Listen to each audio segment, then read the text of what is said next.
Are you ready to stop the self-sabotage and create the life you desire? Well, in order for that to happen, you need to break free from the bad beliefs that are holding your success hostage. You need to optimize the stress by turning it into extra energy for success. And those hurtful habits?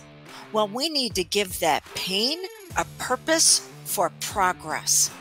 Welcome to Stop the Self-Sabotage and Create the Life You Desire podcast. Have you ever had one of those days where you thought it was going to turn out well, and by the time everything ended, you're like, I can't take one more kick. I can't take one more blow to my heart. I cannot take one more experience happening that's stealing. And what it's stealing, it feels like is my destiny. Yeah, that's what I had happen yesterday. So I'm going to share with you the steps that I went through in the last, 12 to 16 hours to put me back into a place where my purpose is not dependent on the people, places, and things around me. And it's certainly not dependent upon a painful past that keeps pulling on me. Instead, I'm choosing how to move forward in a way that's going to bring me out at my very best. But I'm going to tell you right now, it's going to take some work. So let's get to it. All right. And I'm going to share with you what happened with me personally to give you some context. So there was a piece of property that the owner wanted me to have. Still has a mortgage on it, and it is positioned in such a way that its upkeep has direct bearing on my home. So I literally have to take care of it until it is decided where this goes, or else my home could be in jeopardy. Okay? And so I put in thousands to keep it up just over the last few months. So I got news yesterday that I thought was great news, to where the mortgage holders said, yeah, you know what? We recognize you as something known as a successor in interest, and we're going to give you the ability to own this property. That's great. Except then the title company that would be handling this transaction is saying, yeah, we think your state laws are going to prohibit this taking place. And I've got a lawyer that's working with them. So here I was all happy. Oh my gosh, this can take place. And now it's like, maybe it won't. The property is going to go into foreclosure, unfortunately. But who's going to keep it up until that is taken care of? Yeah. So, boy, that really destabilized me. That I thought I was going to be able to get it. Now I can't. But the fact that I can't, potentially, the fact that I can't, and yet I'm still going to be responsible for it until someone else can take ownership. Because if I don't, my home could be threatened by it falling apart. Not a good place to be in. So that destabilized me. And it stole my focus of, hey, it's going to be a good day. We're going to move forward. And then something showed up in the mail, very interesting, because there are pieces of mail that evidently I haven't been getting, that they've been forwarded to someone else, and I haven't been getting them. So I got a piece of mail that said, hey, did you know that there is an account that still has your name on it, a checking account? No, I didn't know it. And, it's hundreds and hundreds of dollars overdrawn, because the account that was feeding it to keep it open. Well, there's some other adults that emptied out that other account. And because your name's still on this one, you're responsible for all of these charges. Oh my gosh, this is an account that should have been closed down 2 years ago per divorce. It wasn't. I didn't know. Unfortunately, ignorance of the law or ignorance of what's taking place. Yeah, that's not what people go by. They're going, your name's still on this. And even though you didn't spend any of this money, you're responsible for making up these charges. You talk about killing my motivation that I'm going to be able to move forward. Luckily, the credit union worked with me and helped me close down the account immediately. But there were still hundreds of charges that had to be rectified. That again, I didn't spend the money. Okay, so it killed my motivation. So I was now dysregulated, emotionally overwhelmed, swamped. Because now I'm going back to an imprint. Imprints are things that you've accepted as the truth about life that will then trigger emotions and actions that go along with that truth.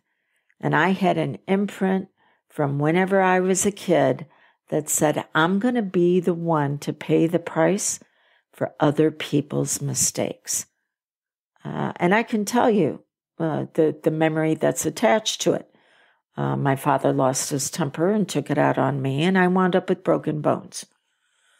And whenever I was taken to the hospital hours and hours later, because of different appendages turning absolutely black because of where they were broken, I was told to lie and say I fell down the steps.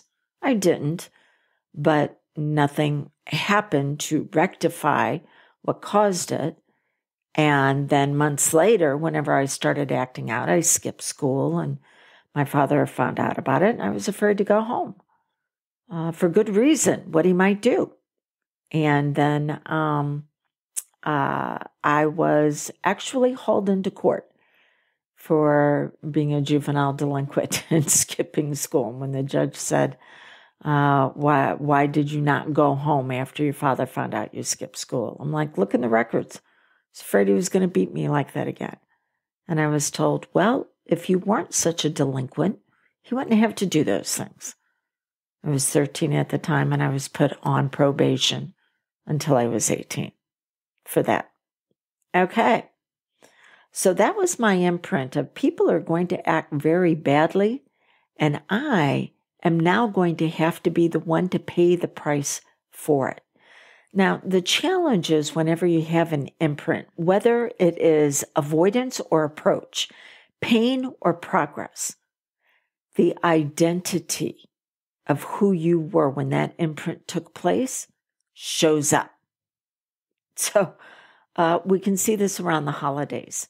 Whenever adults get so excited, oh my gosh, the holidays are almost here. And maybe they do things that might be a little bit more childish, like eating too much because of all the cookies and goodies, and maybe spending too much money because kids can have a hard time understanding finances. They don't have the executive functioning center fully developed. But it can also mean childlike wonder and wanting to enjoy. So there's the law of polarity that says everything is created as a whole. So you can have a side that's immature that simply means underdeveloped.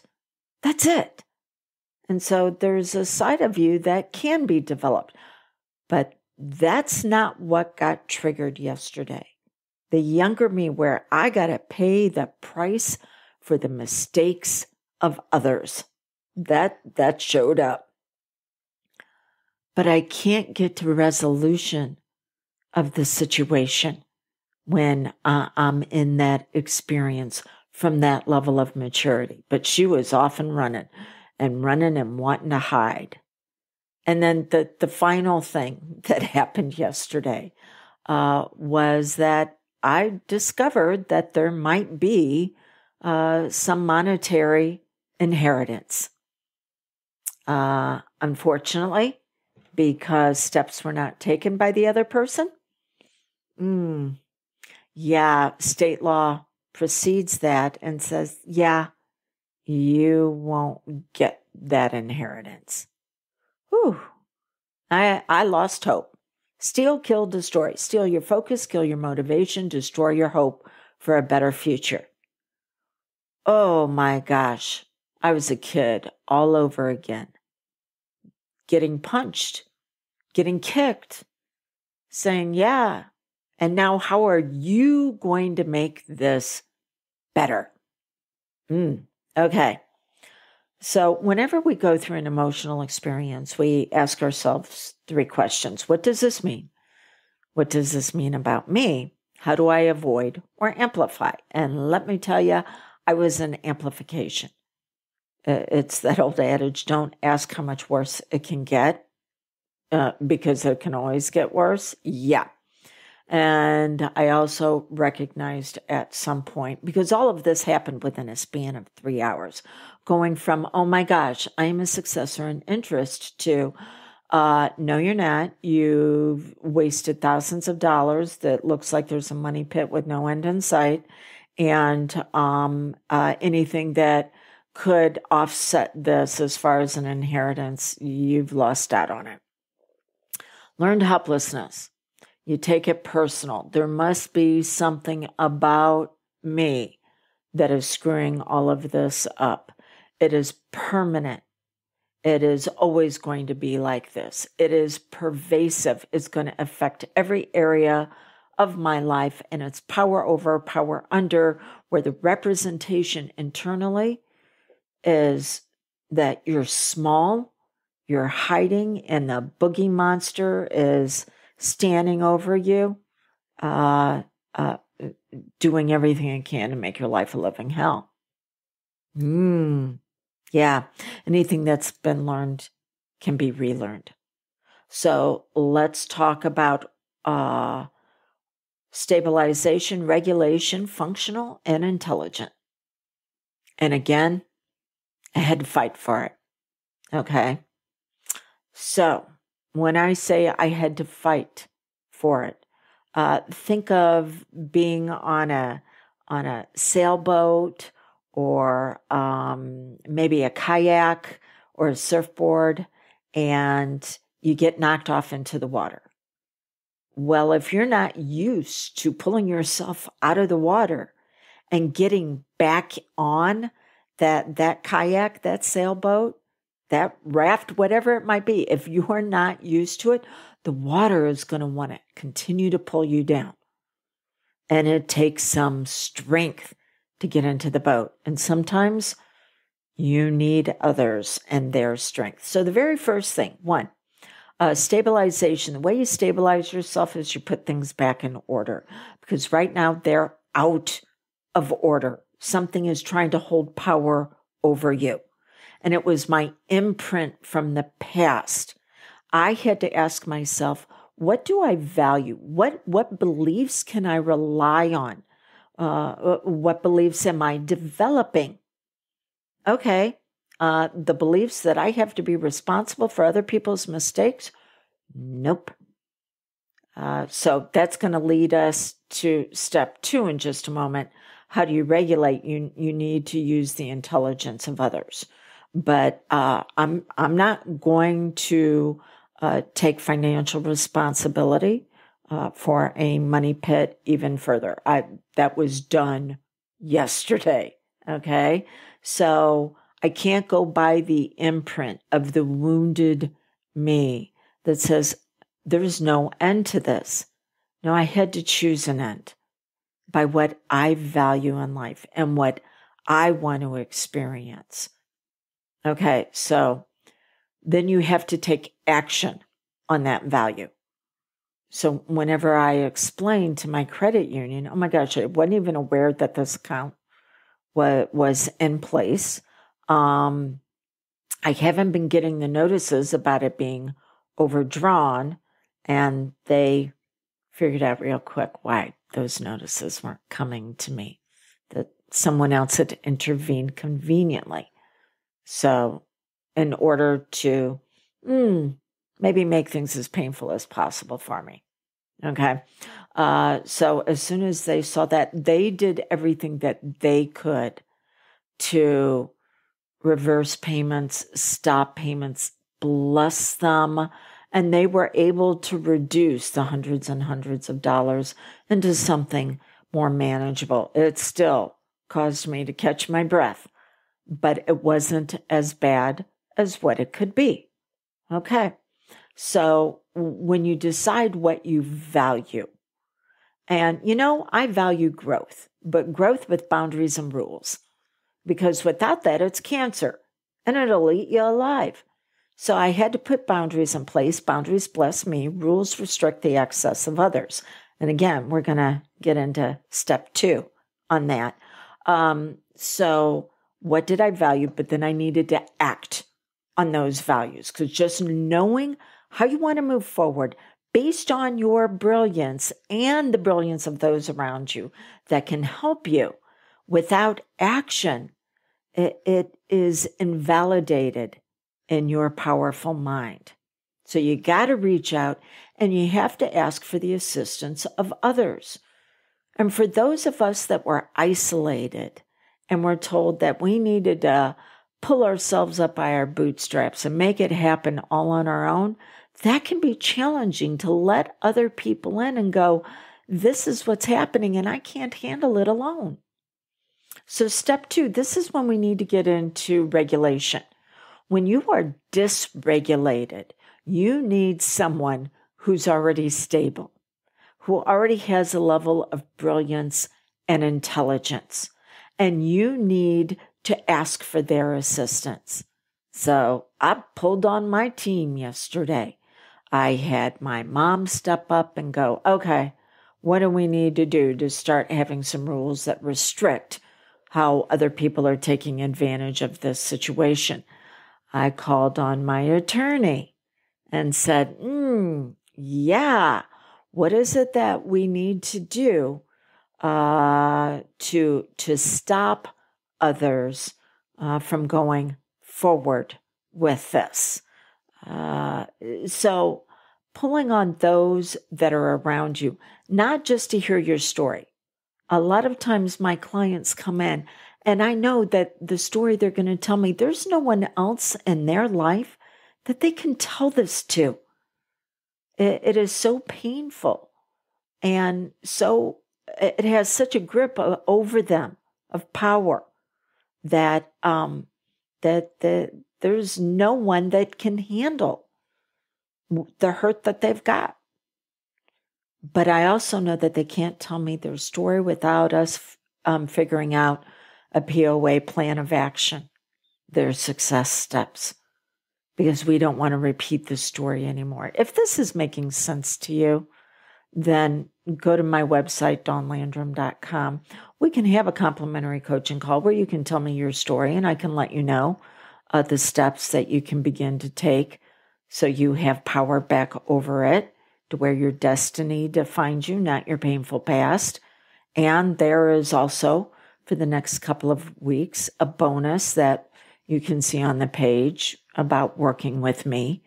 But it's only available the next couple of weeks, because there does need to be urgency, not overwhelm, but urgency for you to break out of that past that has been telling you that you have to focus on it, that your motivation is going to be, how do I keep away from the body blows instead of bringing out yourself with your brilliance and your magnificence, and it's destroying your future. No. We're done with that. Okay. This is the reason why I give you my personal stories or the stories of the clients that I work with to show you, yeah, life is messy before it gets magnificent. Life is a bunch of BS before you start blooming and to the beautiful you that you were always supposed to be. So yesterday, I see this as somebody tried to bury me. Yeah. Well, you have to bury seeds. And then when they start to sprout, they have to push past the dirt.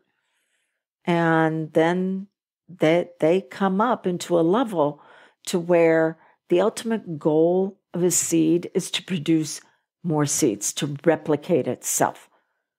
I want to replicate you revealing just how far you can go in life.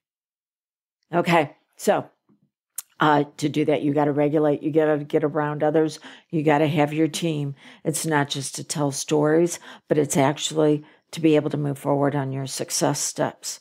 3, functional. To move into being functional, you do need to look at what protection needs to take place before you can move into progress. This is where we look at boundaries and rules. Boundaries bless you, rules restrict, and they restrict others. So when I reached out to my attorney, I'm like, well, yeah, we need to restrict some of these things that are happening. I'm done with this being a money pit. Okay. And so, boundaries are all about you. What will you no longer do? So protection, I made a note. I want to make sure I address this.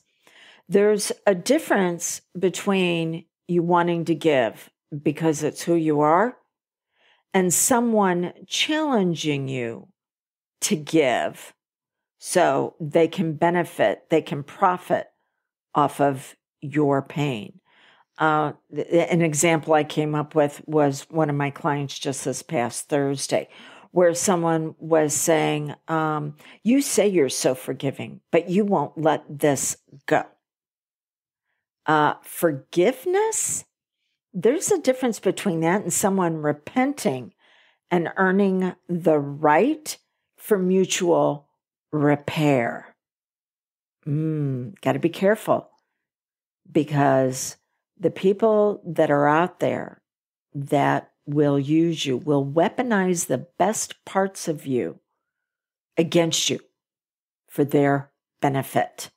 I can forgive someone, but until they've repented, which means to take steps to show that they're willing for something to be different. Yeah, without that, no, we're going to have rules in place that restrict their access.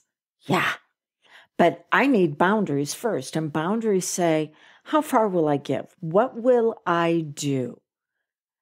How do I keep my bubble of brilliance intact? By the way, that is a hypnosis session I use with my clients to remind them that they have a bubble of brilliance. And as one of my clients said, whenever the huge mosquitoes that are like the size of people show up with their little pokers trying to suck the life right out of her, well, her bubble of brilliance is like Teflon. They slide right off of it and they can no longer get in and get access to her. So you need to have protection before you can have progress. And then after that, the 4th level is intelligence.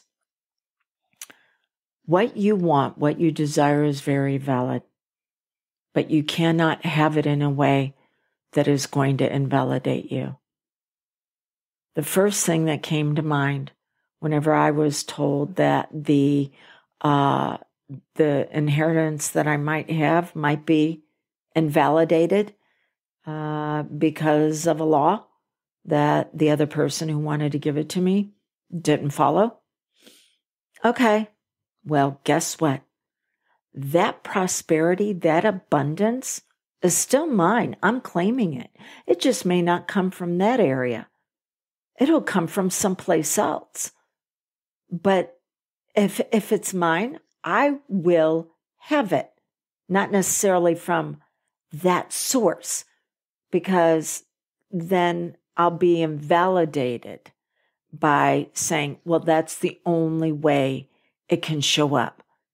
And I'm invalidated when I have to pay the price for someone else's success at my expense.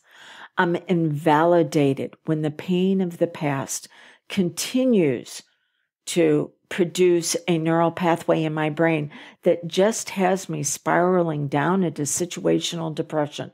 There are 4 levels that will take you down. And those 4 levels are: there's a loss, and then you get angry, and then you get sad, and then you go into situational depression. What are the 4 levels that'll get you out? Competence. You have to act on a skill set.